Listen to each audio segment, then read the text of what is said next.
Assalamualaikum warahmatullahi wabarakatuh. Selamat pagi anak-anakku semua. Bagaimana kabarnya hari ini? Mudah-mudahan anak-anak masih sehat selalu ya. Kembali lagi bersama Pak Nukman. Untuk hari ini kita akan belajar di tema 1, subtema 2, PP yang kedua. Sebelum pembelajaran kita mulai, marilah kita berdoa dengan membaca basmalah bersama-sama. Bismillahirrahmanirrahim. Selanjutnya,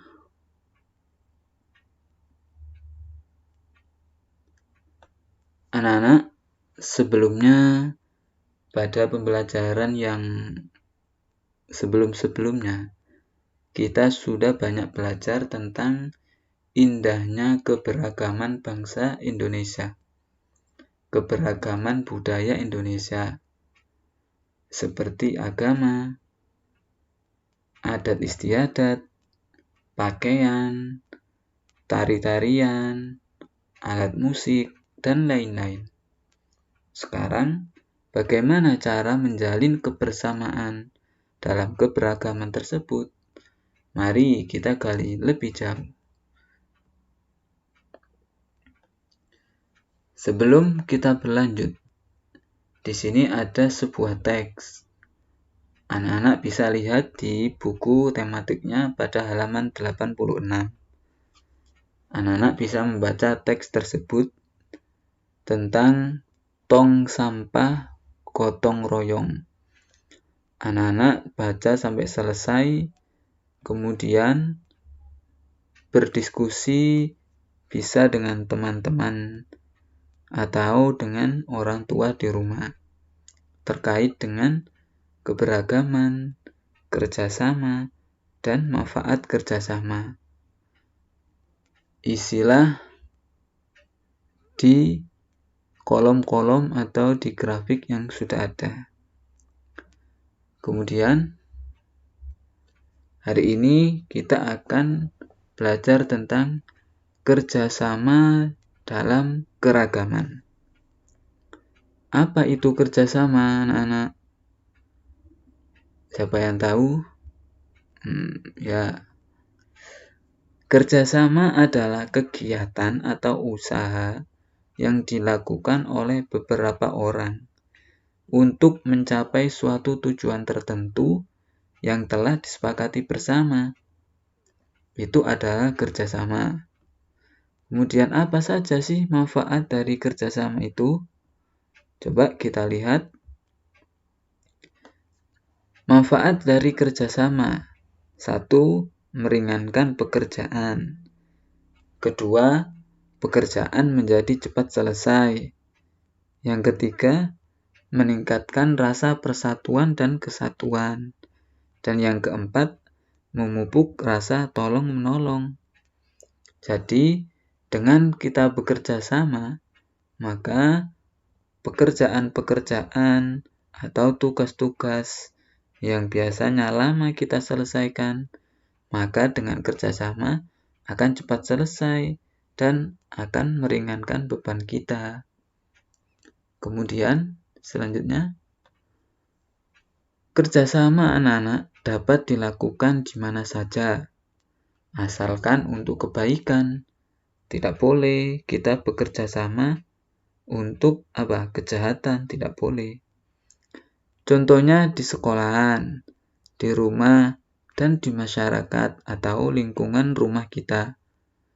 Salah satu bentuk kerjasama dalam keragaman di sekolah adalah contohnya kerjasama membersihkan lingkungan sekolah kita. Membersihkan kelas, membersihkan halaman sekolahan, membersihkan toilet, dan lain sebagainya. Dalam atau ketika membersihkan lingkungan sekolah tersebut, kita melakukannya dengan kompak dan penuh semangat bersama teman-teman kita, ya kan? Kita kompak, kita saling bantu, saling ceria, dan penuh semangat. Itulah fungsi atau manfaat dari sebuah kerjasama. Bagaimana anak-anak sudah mengerti kan? Kerjasama tadi. Selanjutnya, penting diingat untuk anak-anak semua. Kerjasama dalam keberagaman merupakan sikap yang harus dikembangkan. Kenapa? Karena sikap kerjasama tersebut akan semakin memupuk persatuan dan kesatuan.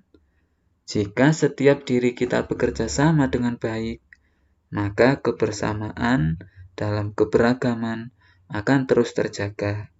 Hidup kita akan rukun, damai, dan tenang. Tidak ada perpecahan, dan tidak ada saling menghina, saling mengejek, dan lain sebagainya. Itulah pentingnya sikap kerjasama. Anak-anak juga seperti itu. Di kelas, di rumah, dan di lingkungannya. Harus mempunyai sikap kerjasama, saling tolong-menolong, dan saling membantu. Itulah tentang kerjasama. Selanjutnya anak-anak, kemarin atau pada pertemuan sebelum-sebelumnya, anak-anak sudah berlatih tentang tari bingung jumpa. Sekarang anak-anak kita akan belajar tentang pola lantai dalam tari. Anak-anak lihat gambar di bawah itu. Di situ ada beberapa pola lantai. Ada yang lurus, horizontal, ya kan?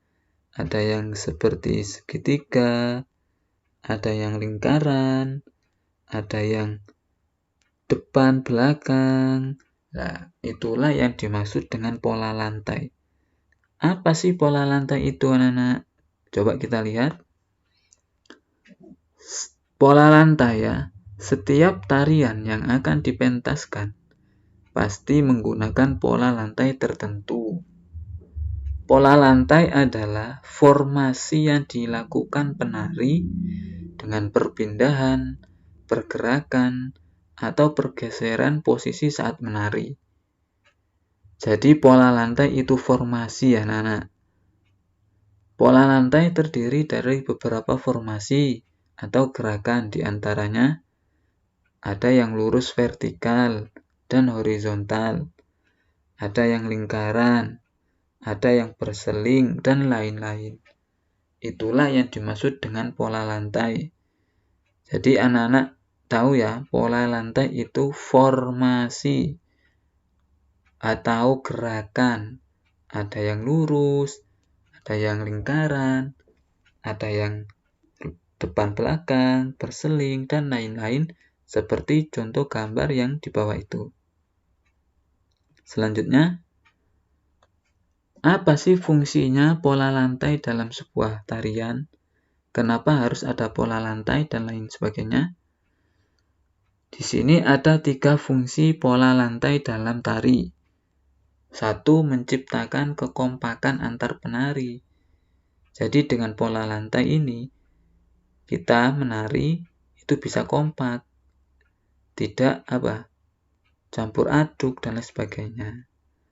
Yang kedua, memperindah tarian.